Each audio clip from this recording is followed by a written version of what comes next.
مسلم league نون کب سے مذاکرات کی آفر کر رہی تھی، پیپلز پارٹی والے بھی مذاکرات کی مسلسل آفرز کرتے رہے، اب وہ دونوں تھوڑا اپنا مزاج بدل رہے ہیں اور وہ کہہ رہے ہیں کہ اب ڈائلاگ کو کوئی فائدہ نہیں، تو اب پی ٹی آئی مذاکرات کے لیے آمادہ ہو رہی ہے.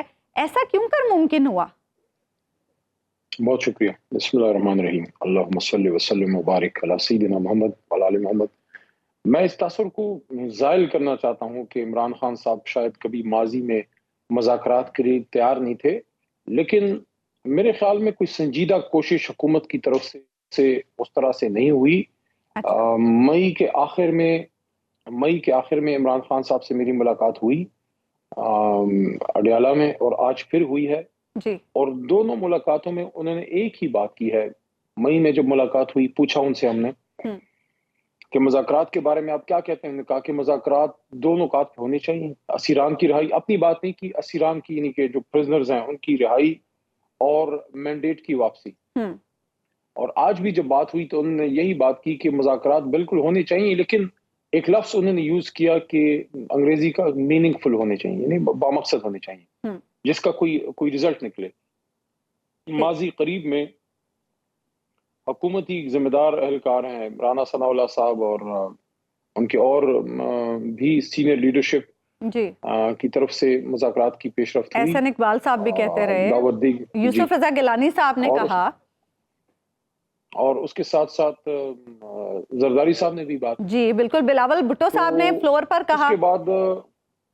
اس کے بعد ماحول میرے خیال میں ایک واقعے سے خراب ہوا کہ جب رؤوف حسن صاحب پہ وہ حملہ جو ہوا، اس کے بعد ایک کافی سخت پوزیشنز لی گئیں دونوں طرف سے.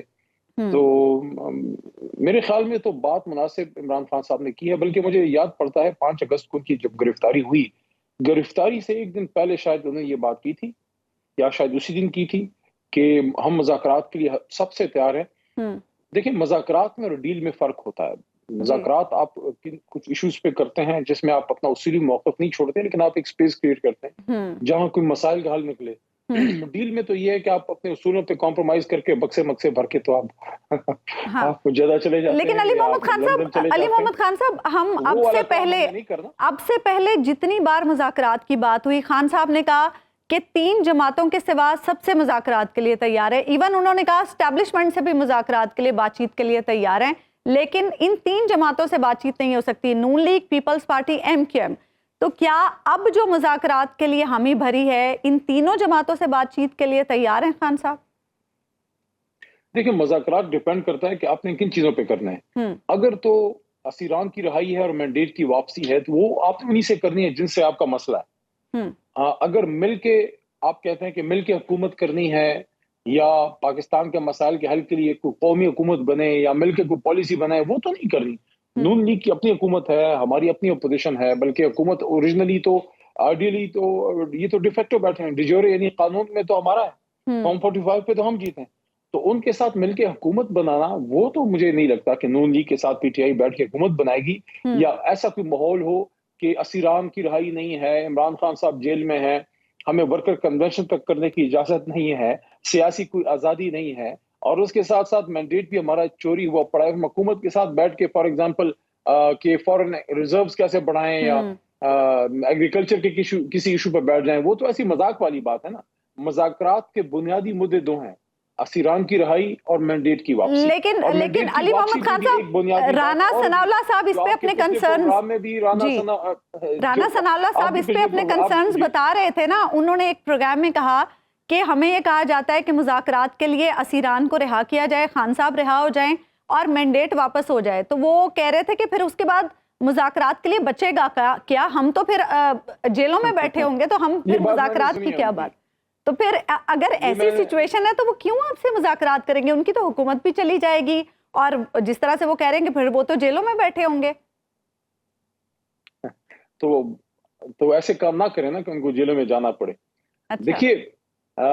دیکھیے جو مذاکرات کے 2 بنیادی ایجنڈا تو میں نے آپ کے سامنے رکھ دی ہے، جو میں نے نہیں، عمران خان صاحب نے خود یہ بات ہمارے ساتھ جیل میں کی کہ اسیران کی رہائی اور مینڈیٹ کی واپسی.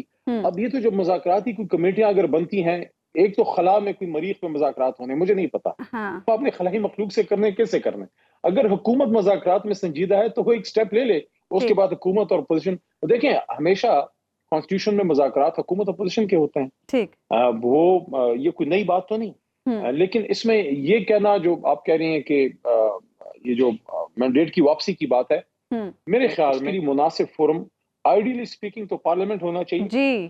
جو میں نے قومی اسمبلی میں اسپیچ کے دوران یہ بات کی کہ محترم اسپیکر صاحب جو ہیں وہ حکومت اور اپوزیشن میں سے ایسے ممبران کا انتخاب کریں جن کی کوئی صاحب الرائے ہوں, جو صرف ریموٹ کنٹرول نہ ہو اپنی لیڈرشپ کے, جو ایک رائے رکھتے ہیں, جو مضبوط فیصلے کر سکتے ہیں کہ بھئی ٹھیک ہے یہ اس سیٹ پہ دھاندلی ہوئی ہے, یہاں پہ پی ٹی آئی کا حق بنتا ہے, ایسی کوئی کمیٹی بنتی ہے لیکن مجھے وہ دور لگتا ہے, مجھے پریکٹیکل نہیں لگتا, تو پھر الٹیمیٹلی آپ کو کہاں جانا پڑے گا؟ آپ کے پاس دو راستے ہیں. پھر ایک 2014 میں ایک راستہ تھا جب میاں نواز شریف صاحب جب وزیر اعظم تھے, اس وقت آرمی چیف جناب راحیل صاحب سے انہوں نے بات کی اور راحیل صاحب بیچ میں پڑے. میرے خیال میں وہ مناسب راستہ نہیں ہے. مناسب راستہ آئین کا ہے, اور وہ یہ ہے کہ جو سپریم کورٹ میں ایک پٹیشن پڑی ہے 184(3) کی, سپریم کورٹ اس کا نوٹس لے لے.